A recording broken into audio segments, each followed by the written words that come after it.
Ladies and gentlemen, escorted by his daughter Ashley, it is my pleasure to welcome Lieutenant Governor-elect Reverend Dr. Dale Caldwell to the stage.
Welcome, the Governor-elect of the great state of New Jersey, joined by her family, Jason, Maggie, Lincoln, Ike, and Mark, Mikie Sherrill.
and gentlemen, if you are able, please rise for the presentation of the colors, our nation's Pledge of Allegiance, and the singing of the national anthem.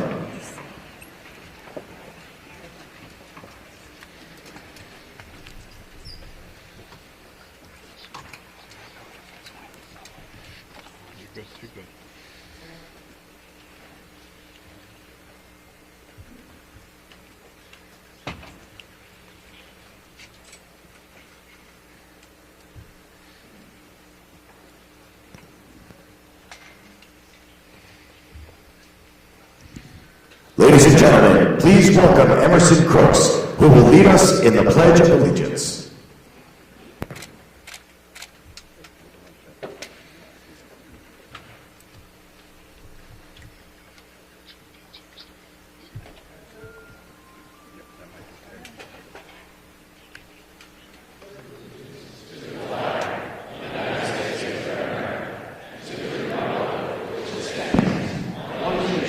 Under God, indivisible, with liberty and justice for all. Thank you.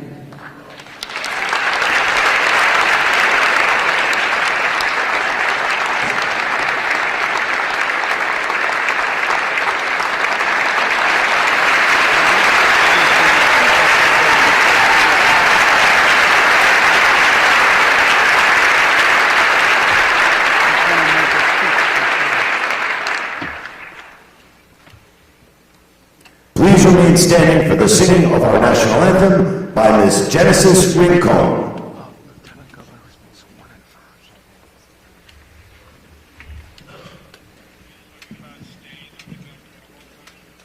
Oh, say, can you see by the dawn's early light what so proudly we hail at the twilight's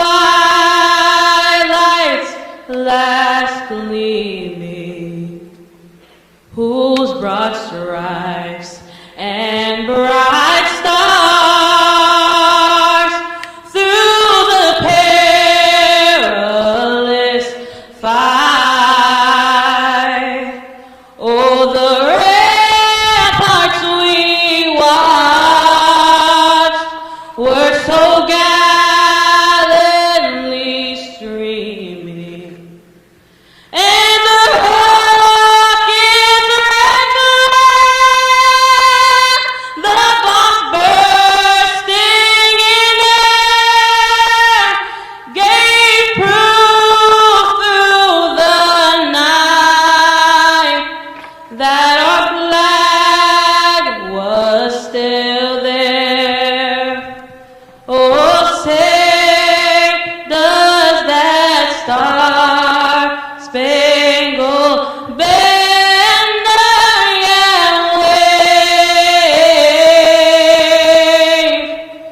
Oh, the land of the free and the home of the brave.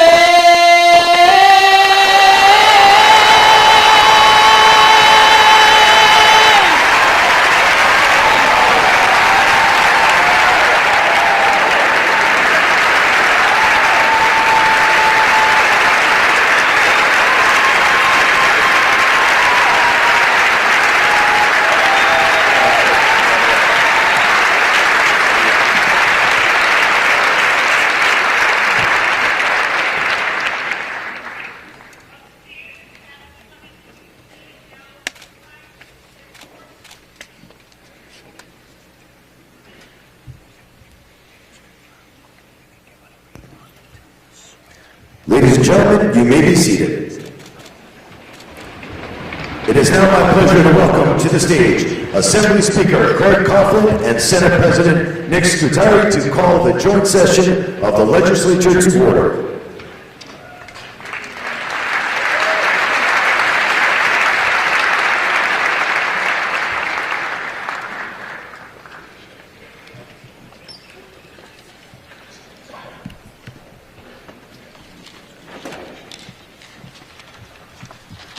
we flip the coin.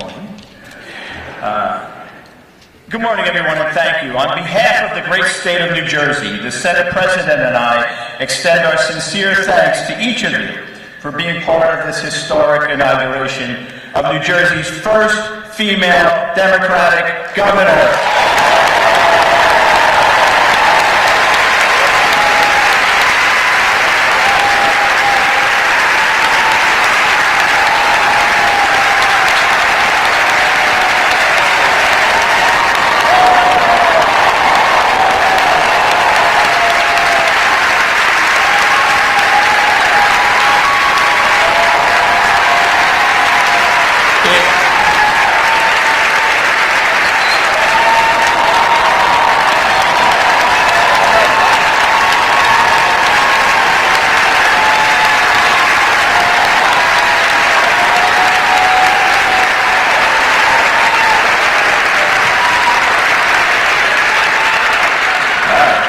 Save something for later.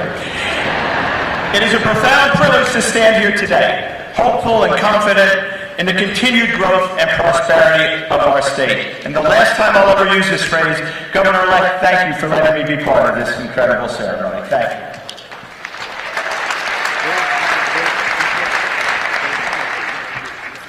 Honored guests, ladies and gentlemen, it is with great honor that I call to order the inauguration of the 57th Governor of the state of New Jersey, Mikie Sherrill and Lieutenant Governor Dale G. Caldwell. Congratulations.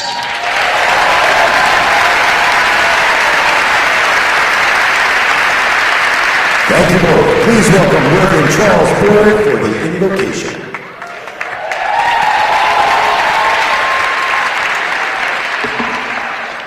This is the day that the Lord has made. Let's pray. Holy and loving God, the God who has carried generations through danger seen and unseen, we pause at this moment because your presence makes occasions like this sacred. You are the God who lifts the lowly, who centers the forgotten, who calls leaders for such a time as this and gives them hearts to serve, courage to act, and compassion deep enough to hold the suffering of the people. Today we gather at the threshold of a new chapter, and we ask you to cover Governor Mikie Sherrill with your wisdom, your strength, and your grace. Grant her the discernment of Abigail, a woman who could see danger before it arrived, and had the wisdom to speak peace into brewing conflict. Give her the courage of Esther, who stepped into hard places and risked comfort for conviction and stood so her people might live.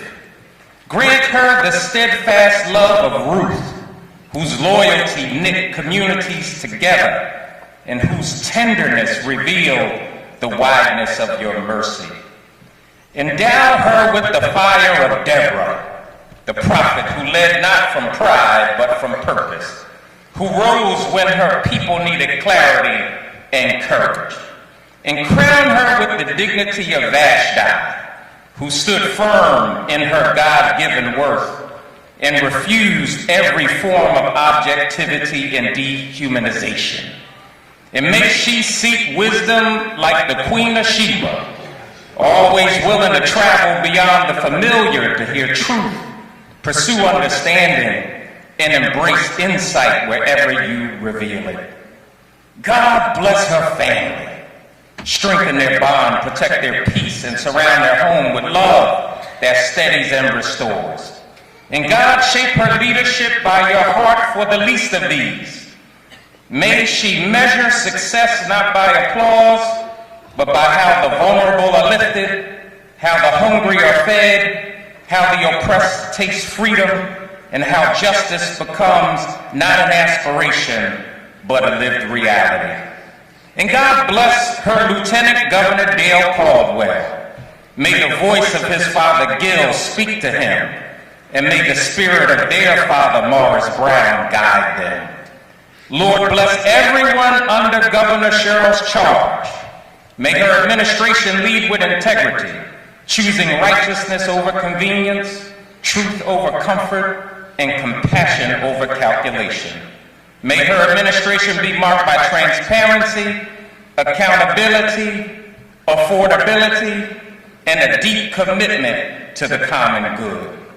May her administration create tables long enough for every voice to be heard and safe paths where every community can flourish. Give her shoulders strong enough for the weight of responsibility, and give her spirit tender enough to remain human in the midst of great demands. When the nights are long, grant her rest. When the decisions are heavy, grant her clarity. When the road is rough, grant her resilience. And when the work feels impossible, remind her that your grace is sufficient. Show her what our ancestors meant when we sung, God of our weary years, God of our silent tears, thou who hast brought us thus far on the way, thou who hast by thy might led us into the light, lead us forever in thy path, we pray. This is our prayer for this governor, for such a time as this, in the name that is above every name. And let the whole state say, amen.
gentlemen, here to administer the oath of office to Lieutenant Governor-elect Reverend Dr. Dale Caldwell is Chief Justice of the State Supreme Court, Stuart Wagner.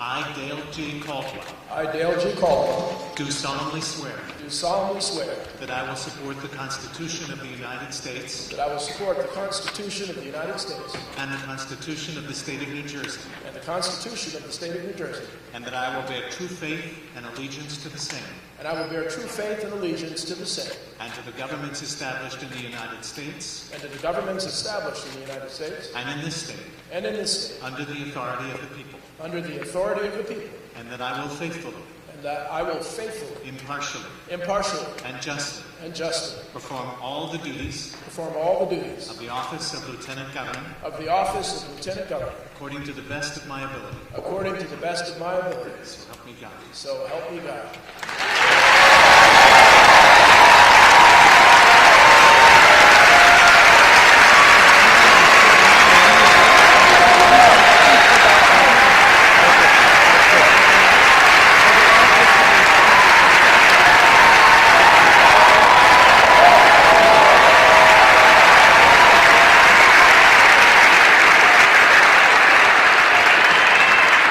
Thank you so very much.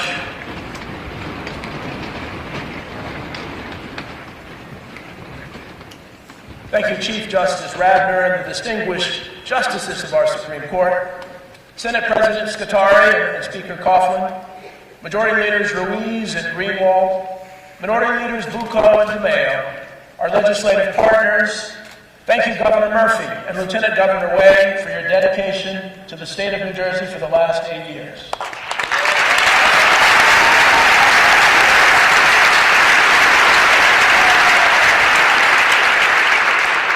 And to the late Lieutenant Governor Sheila Oliver, who was a mentor to me for many, many years.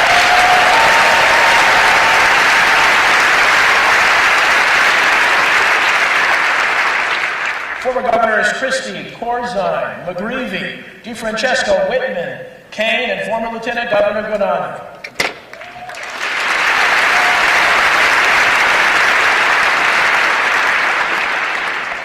Members of our congressional delegation, and most importantly, the Governor-elect and soon-to-be Governor Mikie Sherrill.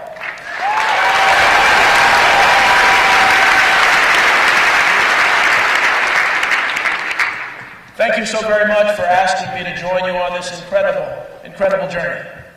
Thank you for your trust, your partnership, and your commitment to this great state. To my daughter Ashley and my family, thank you for your unwavering love and support. And to the people of New Jersey, thank you for placing your confidence in us. It is an incredible honor to stand right here today. Becoming Lieutenant Governor was not something that I ever imagined growing up. In fact, there was a time in our country's history when such a moment would not have been possible. Today is a reminder of what progress looks like. It is a reminder of what resilience and hope and courage can achieve. And it is a reminder that our work of fulfilling the promise to we the people is never finished. It's a sacred promise to the families, the workers, the students, the seniors, the dreamers, and the doers who make this state what it is. Yesterday we honored Dr. Martin Luther King Jr., whose life continues to challenge each of us to push forward for justice and to fight to make that eternal promise a reality. My father marched with Dr. King and carried his message in his heart throughout his life. My father taught me that faith must be active, not passive. He taught me that justice is not an idea, it is a responsibility. And he taught me that service is not optional, especially for those who have been blessed with opportunity. My mother, Grace Estelle Dungy Caldwell, gave me the strength of her love, the wisdom of her faith, and the belief that education and compassion can transform lives. Their values shaped the path that brought me here. It was faith that called me into ministry, and today I am humbled to serve as the first pastor to hold the office of Lieutenant Governor of New Jersey.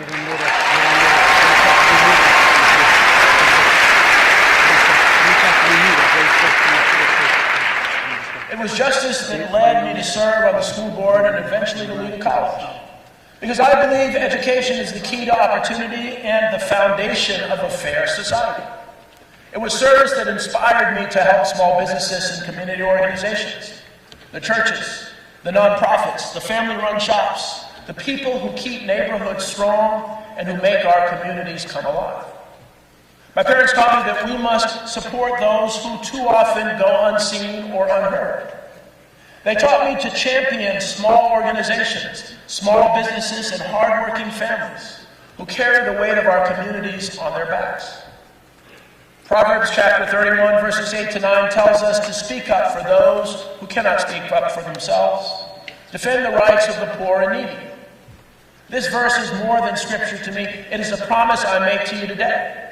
It will be my guiding principle as your lieutenant governor.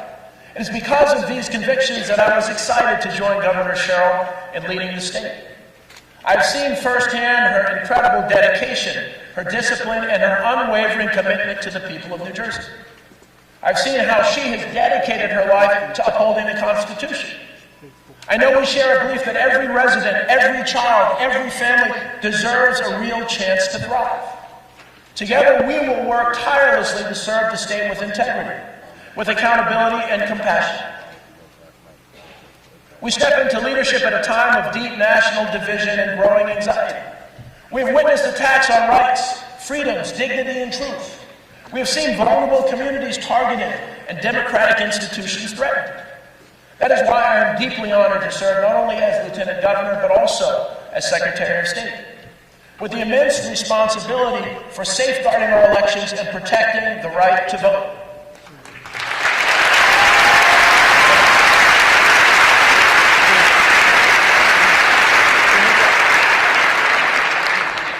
The right to vote is the cornerstone of our democracy. It gives every person a voice in shaping their future. Dr. King reminded us that without the right to vote, we cannot live as democratic citizens. We can only submit to the edict of others. We will not allow that to happen in New Jersey.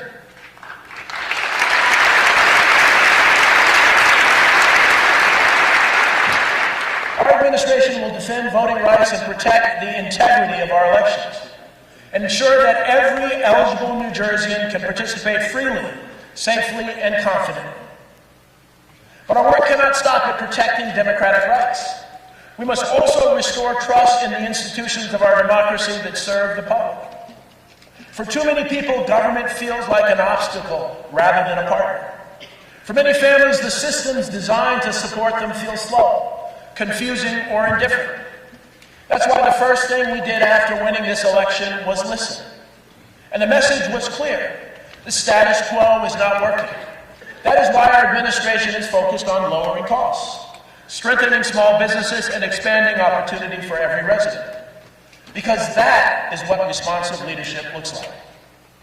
But beyond policy, we must strengthen the social fabric of our state. At a time when Washington is intent on tearing us apart, here in New Jersey, we must rebuild the trust between neighbors. In the church, we say, love your neighbor as yourself. And in my church, we add, we love you, and there's nothing you can do about it. Loving your neighbor means respecting their dignity. It means valuing their humanity. It means creating a state where everyone belongs, regardless of who they voted for or whether they voted at all. As your Lieutenant Governor, I promise to work for you, to fight for you, and to help you pursue your dreams. It's worth noting that both our state constitution and the U.S. Constitution begin with the powerful promise and powerful words of "we the people." The promise that all of us deserve to live the life we dream of, and turning that promise into a reality will be the guiding principle of our administration. From Trenton, we can show the people of New Jersey and the rest of the country what good, effective, and responsive government looks like. New Jersey is uniquely positioned to lead the nation forward. We are one of the most diverse states in America. We have world-class talent, innovation, creativity, and determination. We are home to families who work hard, who dream boldly and refuse to give up. I believe that with all my heart that our best days are ahead of us. And I believe that together, with a strong sense of faith, justice, and service, we can build a New Jersey where every resident has the chance to flourish. Thank you for the privilege of serving as your Lieutenant Governor. Thank you for trusting me as your Secretary of State, and thank you for believing in a future that is brighter and more hopeful for all. May God bless you. May God bless the great state of New Jersey, and may God bless the United States of America.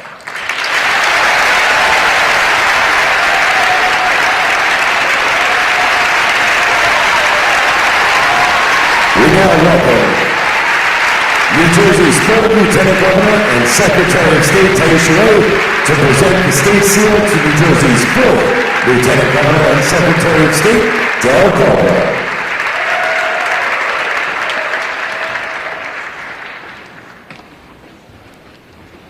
Now isn't this a beautiful day, all? Got Pastor Boyer, got another pastor. We want to step forward, and for the past 8 years, it has been my distinct honor to serve as New Jersey's Secretary of State and be not only the guardian of our democracy, but the keeper of the Great Seal of New Jersey, which represents our identity, which was adopted in 1777 in Haddonfield at a special session in which our forefathers understood that we in New Jersey should stand for prosperity, that is Ceres on the seal, for liberty, and of course, the horse's head, which is our strength. So as I have concluded my service today, it is another honor to pass on the Great Seal of New Jersey to my successor, Lieutenant Governor and Secretary of State, Dale Caldwell. We trust that you will underscore the belief and importance of we the people and admirably protect and guard the 9.5 million of us. Thank you so much and congratulations.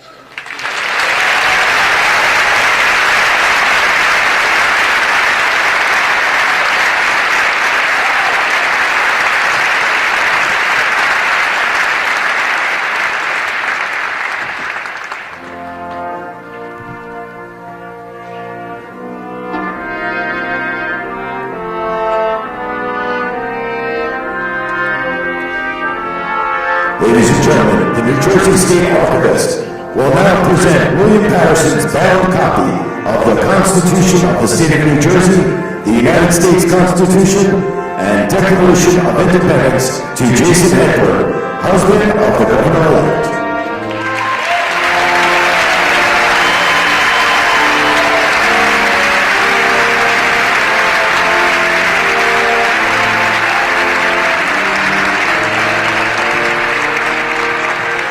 Please welcome Jason, Maggie, Lincoln, Ike, Mary, and Governor-elect Mikie Sherrill as they join Chief Justice Wagner as he administers the oath of office.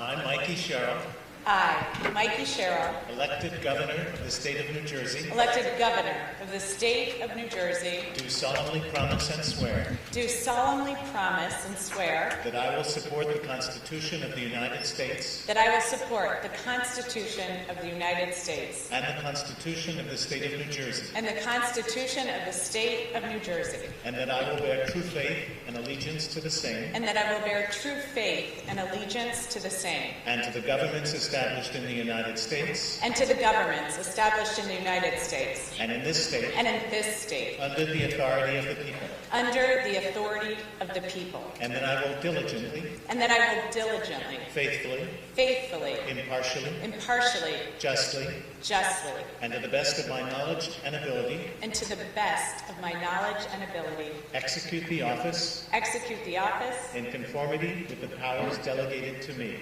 in conformity with the powers delegated to me, and that I will, and that I will, to the utmost of my skill and ability, to the utmost of my skill and ability, promote the peace and prosperity, promote the peace and prosperity, and maintain the lawful rights of the State of New Jersey, and maintain the lawful rights of the State of New Jersey. so help me God. So help me God. Congratulations, Governor.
once again, for the 57th governor of the state of New Jersey, Mikie Sherrill.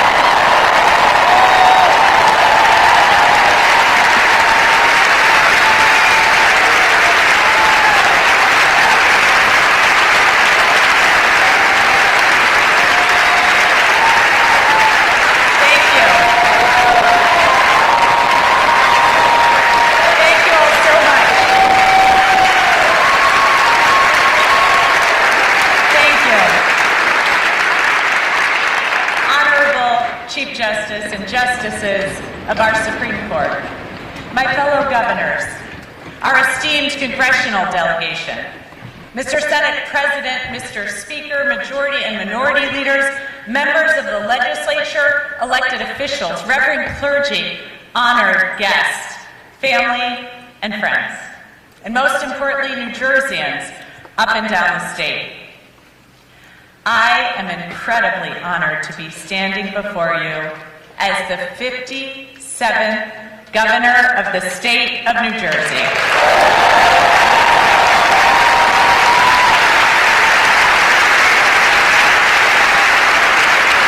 And I want to thank everyone who's traveled from near and far to be here today. You have all made this day truly special. My aunts and uncles, brothers-in-law, cousins, nieces, nephews, I can't tell you how much it means that you are all here. Mom, Dad, Megan, Mary, I love you guys so much. Thank you.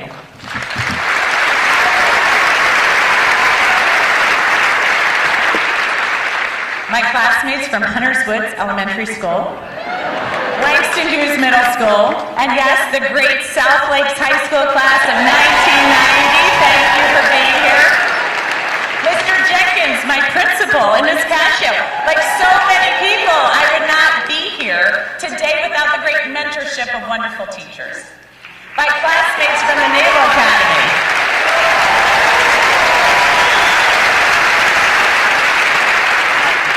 Shipmates, service members from the Navy, starting with plebe summer to duty stations around the world. It was not just my training that informed my sense of service, it was all of you. Thank you. And in the U.S. military, we've always said we never fight alone. That's because we fight alongside friends and allies, so thank you to all of our ambassadors and consuls general for joining us here today.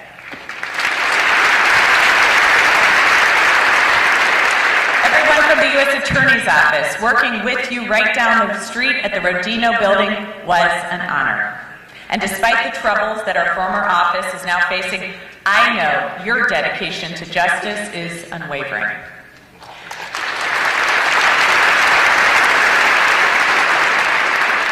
My colleagues from Congress, thank you for your continued fight for health care, education, and good jobs. America is lucky to have you fighting for her.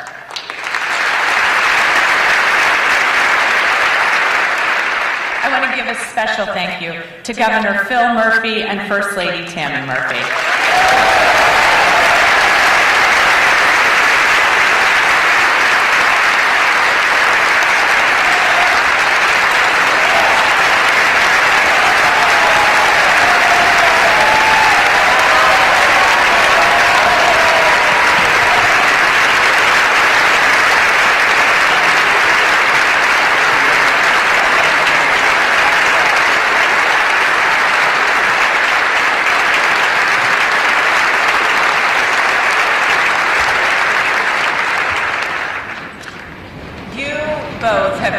Shepherded our state through perilous times, and your dedication to improving the lives of working families, including by raising the minimum wage and fully funding the pension for the first time in decades, speak to your enduring concern for New Jerseyans. Thank you. There's a governor that I am so sorry won't be with us today. Although Governor Cody just passed away, his dedication to our state and his connection to her people won't be forgotten.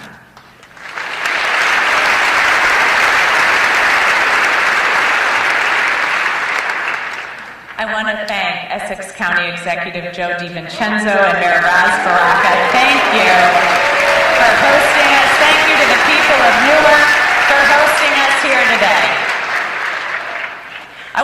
the men and women of labor, especially the workers who proudly take care of this building.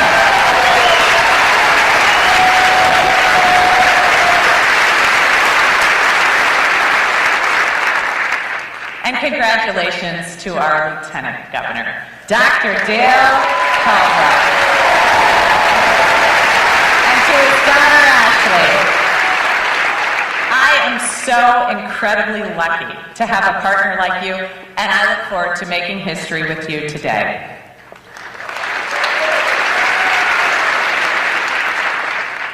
To my kids, Maggie, Lincoln, Ike, Merritt, you guys are the reason I'm doing this, and I love being your mom.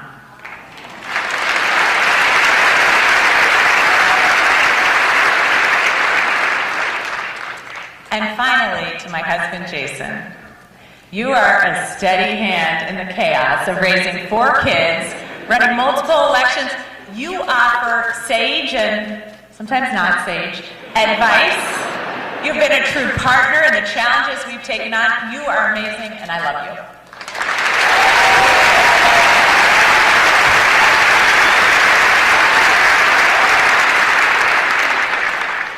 And I'm going to take a moment of personal privilege because it's bugging me, and I'm not sure if I said thank you to my mother-in-law and my father-in-law, Kathleen and Gary.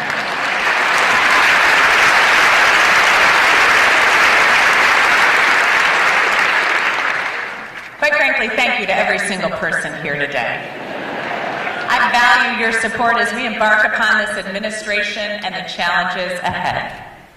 We enter 2026 commemorating our nation's 250th anniversary.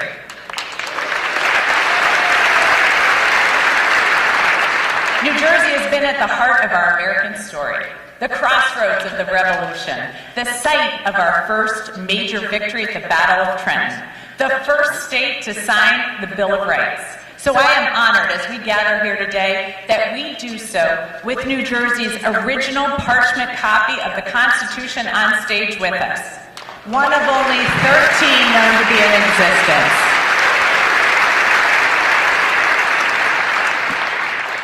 I wanted to take my oath on it. It's a little large. A document, by the way, that New Jersey unanimously ratified. The Constitution, born out of challenges of the early republic, clearly lays out our values. To form a more perfect union, to promote the general welfare, to secure the blessings of liberty to ourselves and our posterity. Because you see, inherent in our Constitution is a framework for opportunity, a commitment, a covenant that ties generations together. This commitment to opportunity for the people of our country is also known the world over as the American dream.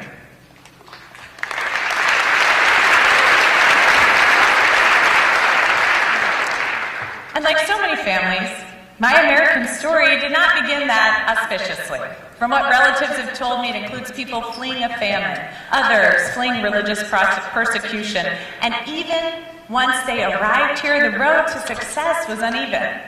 Poverty, economic devastation, sometimes building something for your family only to lose it, forces beyond your control. But over and over again, this country has offered my family opportunity found nowhere else in the world. From my grandfather landing a good union job after the war,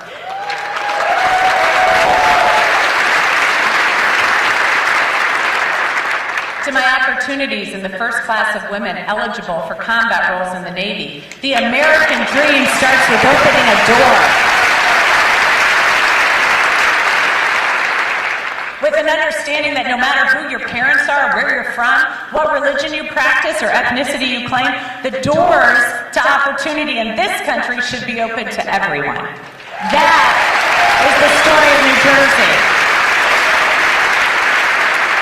And yes, we are far from perfect. I know we are. But generations of families have found their American dream here. Immigrants sailing here from overseas.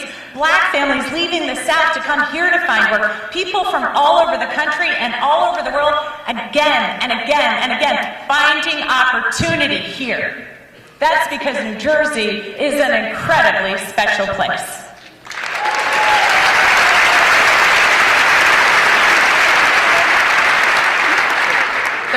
American history has been determined here. It was just across the street in Military Park, where the cannons were just fired, that Thomas Paine began to pen his pamphlet, The American Crisis. It galvanized a nation. During the Industrial Revolution, Trenton built this great nation. Picatinny Arsenal constantly defends our hard-won freedoms as the arsenal of our democracy. So here in New Jersey, we have invented everything from the light bulb to the moving picture to the laser. We have artists from Sinatra to Springsteen to SZA. New Jersey, in my humble opinion, never gets enough appreciation. So, as the newest leader of our great state, for all these artists, battles, and innovations, I just wanted to take a moment to say, you're welcome, America.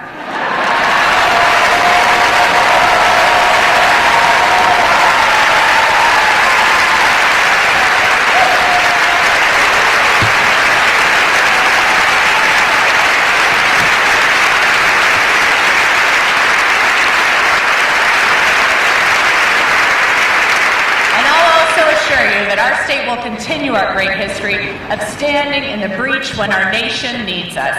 You see, what makes us special is that sometimes, in some moments, the impossible is possible here. So we are unafraid to take on tough challenges. We never assume we've lost the fight before we even enter the ring. So when I get asked, and I do get asked, was I surprised at the results of this election? I can honestly say no, not in the least, because I know New Jersey. Yes, we are loud and brash, and sometimes we tan like it's 1980. Our Giants, our Jets, and Eagles don't even claim our state as home despite our rabid devotion. There are an inordinate number of young men wearing chains here, including my 2 sons. We go home, we speak different languages. You know, in this election, I learned that in South Jersey, they pronounce Taylor ham pork roll.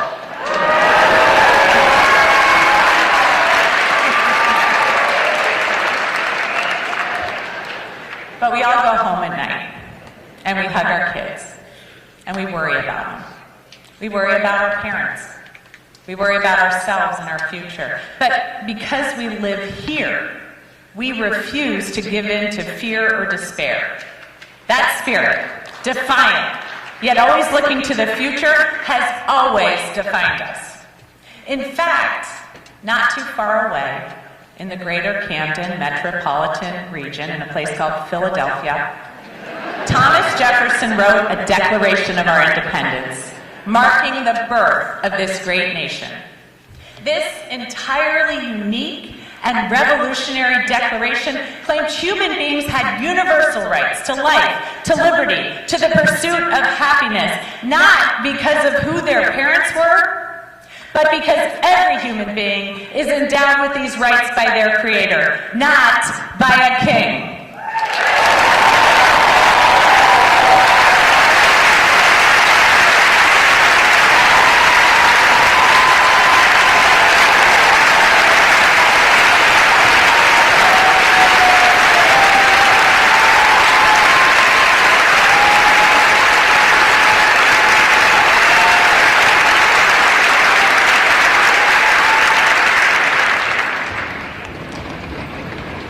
The earth has rarely seen an idea put to paper that has ignited such a fire in her people, a fire that has burned for 250 years.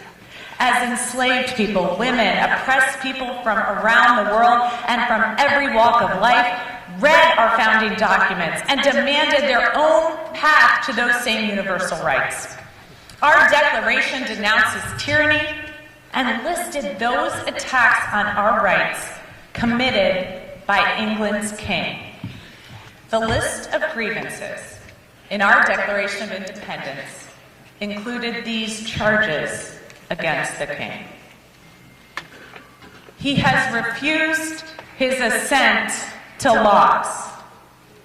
He has obstructed the administration of justice. He has made judges dependent on his will alone. And yes, He has kept among us, in times of peace, standing armies without the consent of our legislatures.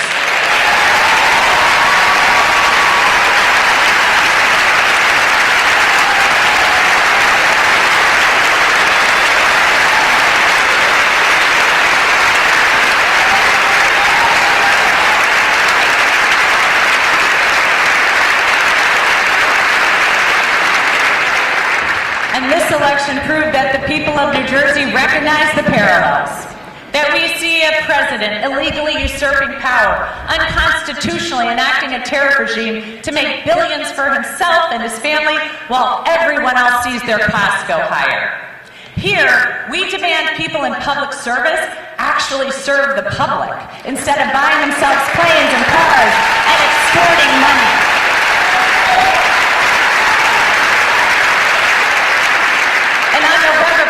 The people of New Jersey once again gave the nation a glimmer of something it hadn't felt in months. Hope. Yes. 250 years after the Declaration, 250 years after General George Washington crossed the Delaware into the Promised Land, I am proud to say that once again New Jersey is leading the way.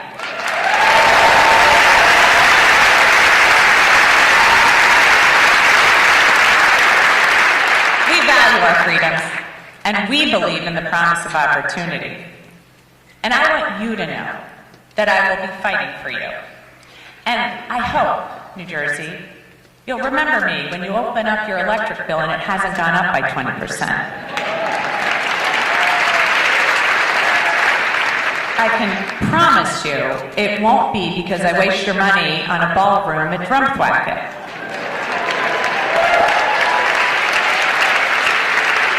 I'm going to spend every minute trying to make New Jersey more affordable and open doors to opportunity across our state, because that's our history here. Opening doors to opportunity. Patriots who manned Harriet Tubman's Underground Railroad stops from Cape May to Jersey City. Labor leaders like Peter McGuire, who spurred the fight for fair wages and good working conditions. Alice Paul, who fought for equal rights, including a woman's right to vote.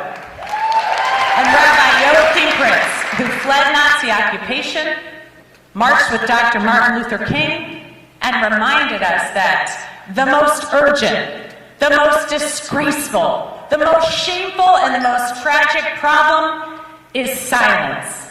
Not here, not New Jersey.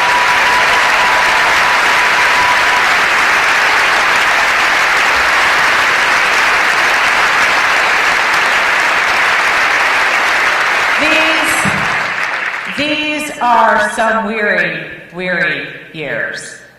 But I will be damned if in this state at this time we cry any silent tears. We refuse to be silent, as so many doors are shut on too many of our friends and neighbors. Too many children and seniors who don't have enough to eat. People who work too hard and still can't get ahead. Communities living in fear. Children who are afraid their parents will disappear in an ice raid while they are at school. As we see Washington trying to shut the door on opportunity, on your safety and security, on education, on healthcare, on access to good jobs, on innovation and investments in energy and infrastructure. As we are seeing doors shut for families, for working people, for vulnerable communities, as they attempt to roll back the tide of progress, not here.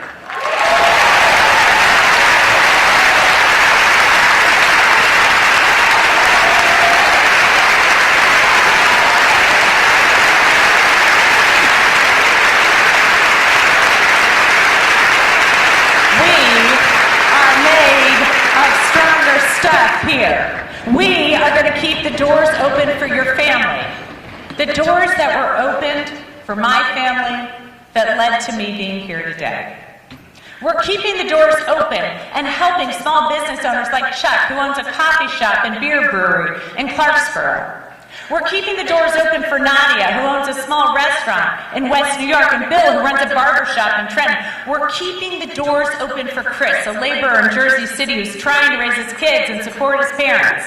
We're keeping the doors open for students like Adam and Glenridge so they don't face bullying as we take on the challenge of mental health and social media. We're keeping the doors open for the Patel brothers and businesses in Oak Tree Lane, Oak Tree Road, and Edison as we navigate a federal tariff regime harming so many store owners and keeping costs high. We're keeping the doors open to millions of parents who want to keep their kids safe and ensure they have a bright future. And much like Noah's Ark provided safety for the righteous, it is appropriate that today we are in Newark. We are here today to create a new haven, a new ark to open the door for those who thirst for liberty and prosperity.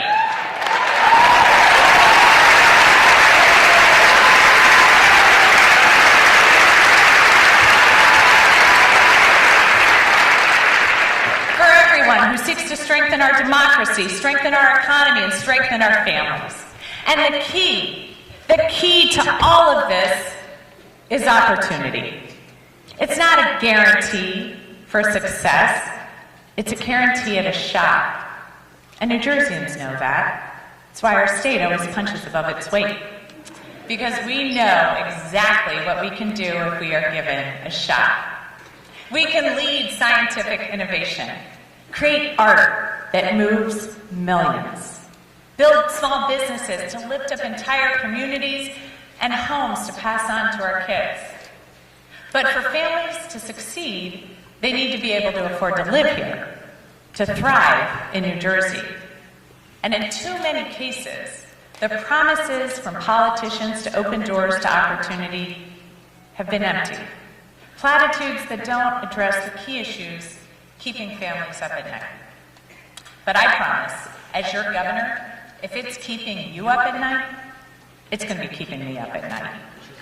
And as I've traveled across this state, speaking to thousands of New Jerseyans, your stories have stuck with me. But even more often, I heard you talking about your concerns for others. How are my neighbors going to feel safe? How are my children going to succeed? How are people who are struggling going to get access to food and health care? And most inspiring, how can we help? Your stories are why, again and again, I'm reminded of why I love New Jersey. And I've heard, beneath the noise, beneath the politics, a simple truth. Too many people are working too hard and still falling behind. They worry about rent or mortgage payments that rise faster than paychecks. They worry about the cost of childcare that rivals college tuition. They worry about utility and healthcare bills that feel unpredictable and overwhelming. They worry about whether their children will be able to build a life in this state. And these concerns are not abstract, they're not ideological, they're an everyday reality for people in this state. So let me tell you plainly what my administration stands for. Lowering costs, taking care of your kids, making government accountable to the people. And as we get to work, charting out success, I have listened to you. And I have heard you. I've heard you in Trenton, where you want safer streets for kids, redevelopment programs that work, and to provide jobs, and for the state to pay its fair share.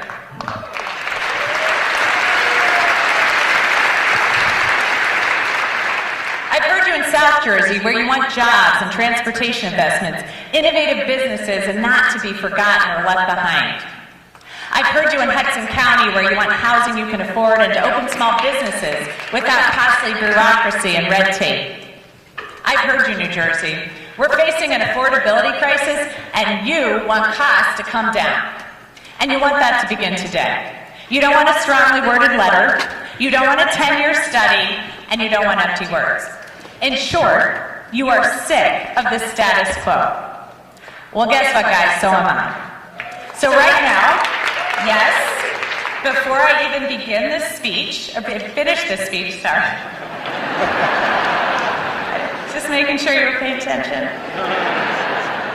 I'm going to sign my first in a series of executive orders to declare a state of emergency on utility costs.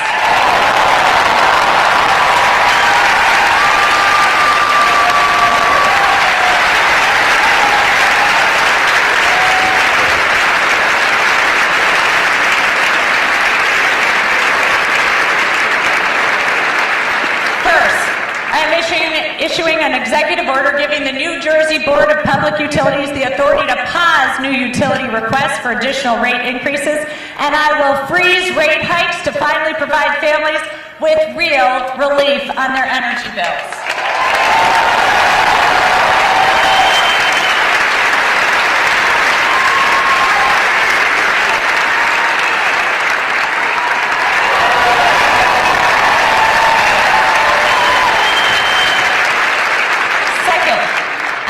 An executive order directing the Board of Public Utilities to open solicitations for new solar and storage power generation to modernize gas and nuclear generation so we can lower utility costs over the long term.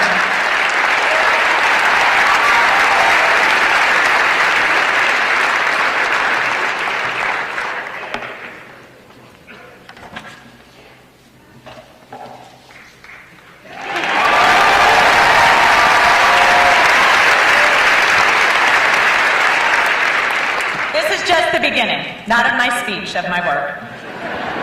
We're going to take on the affordability crisis and we're going to shake up the status quo. It won't be easy, and hard choices have to be made to drive down costs as the federal government slashes funding and slams doors to opportunity. But as I learned in the Navy, the only easy day was yesterday. But luckily, we don't need easy here in New Jersey. We have grit. We're tough. And when you hurt our families, we're going to fight. We're going to fight for jobs. We're going to fight for housing families can afford, for good schools, safe streets, and ending skyrocketing utility costs. And look, I know that there are people here, some of them behind me probably, who didn't vote for me.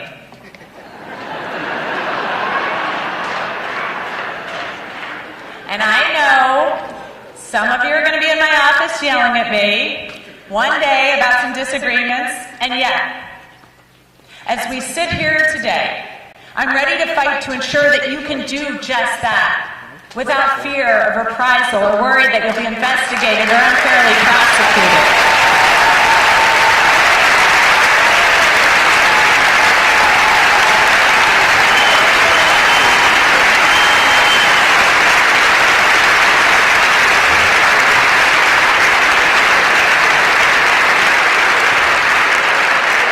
Took an oath over 25 years ago to do just that, and you saw me taking it again today. And I am not a leader who will shirk in the course of my duties. So I learned a lot of important lessons in the Navy. I learned that often it's not the profound or the revolutionary that is needed to accomplish the mission. Sometimes it's the basic brass tacks of getting the job done, recognizing and doing your duty. Under this administration, agencies will be judged by results, not rhetoric. We will work to make government more transparent. We will work to save you time and money. You may not agree with every decision we make, but you'll know why we made it. And you'll know that all of our decisions are made putting you, the public, first. To my esteemed colleagues in the state legislature, my cabinet, and all the elected officials and civil servants across the state, we have all chosen this path of public service. It's a noble calling and it's a privilege. We have a shared responsibility and opportunity to make people's lives better. We do so through competence, knowing that others are depending on us so they can open their businesses, feed their families, or ensure their children are safe and attend great schools. We have to have a strong moral compass to serve. Self-dealing and opportunism are antithetical to our service. And we have to serve with compassion. Sometimes we work with people at really tough times in their lives, when they've suffered a tragedy, when a loved one is facing prison, or when they're scared for their children, or, as I can personally attest to, after they've had a really tough day and had to bring a colicky baby with them to get a driver's license. It is in our power to make their lives easier, better. And at the heart of it, we serve with commitment, a desire to better the world. And at the dawn of our nation, as some of our very first public servants embarked upon their work to better New Jersey, the people of New Jersey chose a state motto. They were among the first to do so. On the heels of a horrible war, they narrowed in on those two things that they felt their countrymen had fought and died for: liberty and prosperity. Today, I take up their work again, protecting liberty, ensuring that power is not placed in the hands of a few, but rather that the universal rights of all New Jerseyans are protected, and prosperity through opening the door to opportunity. That is my commitment as your 57th governor. Thank you. Thank you. And may God bless the great state of New Jersey, and may God bless the United States of America. Thank you.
It's a digital camera.